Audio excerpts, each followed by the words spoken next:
আসসালামু আলাইকুম ওয়ারাহমাতুল্লাহ। রমজান মাস মুমিনের জীবনের শ্রেষ্ঠ সময়, আর এই পবিত্র মাসের সবচেয়ে বড় উপহার হল লাইলাতুল কদর। পবিত্র কুরআনে বলা হয়েছে, এই রাত হাজার মাসের চেয়েও উত্তম। আপনি কি কখনো ভেবেছেন, যদি আপনার জীবনে একটি মাত্র লাইলাতুল কদর কবুল হয়ে যায়, তবে আপনার আমলনামায় ৮৩ বছরেরও বেশি সময়ের ইবাদতের সোয়াব লেখা হবে? কিন্তু আমরা অনেকেই জানি না এই মহামূল্যবান রাতটি কবে আসে এবং এর আলামতগুলো কি কি। আজ আমরা জানব কিভাবে আপনি বুঝবেন যে লাইলাতুল কদর হয়েছে। প্রথমেই জেনে রাখা ভালো, লাইলাতুল কদর রমজানের শেষ দশকের বিজোড় রাতগুলোতে লুকিয়ে রাখা হয়েছে। ২১, ২৩, ২৫, ২৭ এবং ২৯তম রাতের যে কোনো একটি রাত হতে পারে লাইলাতুল কদর। রাসূল সাল্লাল্লাহু আলাইহি ওয়াসাল্লাম আমাদের এই রাতগুলোতে বেশি বেশি ইবাদত করার নির্দেশ দিয়েছেন। কিন্তু এই রাতের কিছু বিশেষ লক্ষণ বা আলামত রয়েছে, যা দেখে একজন মুমিন হৃদয় দিয়ে অনুভব করতে পারে যে সে কদরের রাত পেয়েছে।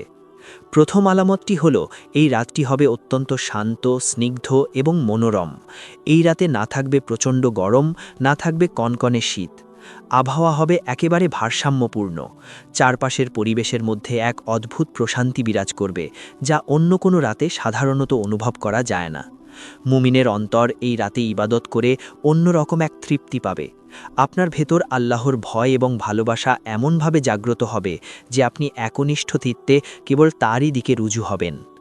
দ্বিতীয় আলামতটি হল, লাইলাতুল কদরের রাতে আকাশে মেঘ থাকতে পারে, আবার কখনো হালকা বৃষ্টি বা স্নিগ্ধ বাতাস বইতে পারে। তবে এটি সব জায়গায় বা সবসময় বাধ্যতামূলক নয়। সবচেয়ে বড় এবং স্পষ্ট আলামতটি দেখা যায় পরের দিন সকালে। হাদিস নম্বর অনুযায়ী রাসূল সাল্লাল্লাহু আলাইহি ওয়াসাল্লাম বলেছেন, লাইলাতুল কদরের পরের দিন সকালে সূর্য উঠবে, কিন্তু তাতে কোনো প্রখর রোদ বা তীব্র কিরণ থাকবে না। সূর্যটি দেখতে অনেকটা পূর্ণিমার চাঁদের মতো বা তামার থালার মতো স্নিগ্ধ হবে। এর কারণ হল, এই রাতে পৃথিবীতে অসংখ্য ফেরেশতা অবতরণ করে এবং সকালে যখন তারা আকাশে ফিরে যায়, তখন তাদের ডানার কারণে সূর্যের আলো পৃথিবীতে আসতে বাধা পায়। এই রাতে আমাদের বেশি বেশি ইবাদত করতে হবে। নফল নামাজ, কুরআন তেলাওয়াত, জিকির এবং ইস্তেগফার করে রাত কাটাতে হবে। মা আয়েশা রাদিয়াল্লাহু আনহা একবার রাসূল সাল্লাল্লাহু আলাইহি ওয়াসাল্লামকে জিজ্ঞাসা করেছিলেন, যদি আমি লাইলাতুল কদর পাই তবে আমি কি দোয়া পড়ব? তখন তিনি তাকে এই দোয়াটি শিখিয়েছিলেন, আল্লাহুম্মা ইন্নাকা আফুউন তুহিব্বুল আফওয়া ফাফু আন্নি। ভাই ও বোনেরা, এই দুনিয়ার জীবন খুবই ছোট। আমরা জানি না আগামী রমজান পর্যন্ত আমরা বেঁচে থাকব কিনা। তাই রমজানের শেষ দশকের এই বিজোড় রাতগুলোকে কোনোভাবেই অবহেলায় কাটানো উচিত নয়।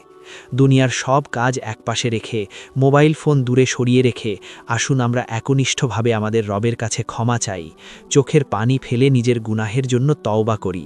ইনশাআল্লাহ, দয়াময় আল্লাহ আমাদের জীবনের সমস্ত গুনাহ মাফ করে দেবেন এবং লাইলাতুল কদরের অশেষ ফজিলত দান করবেন। আসসালামু আলাইকুম ওয়া রাহমাতুল্লাহ।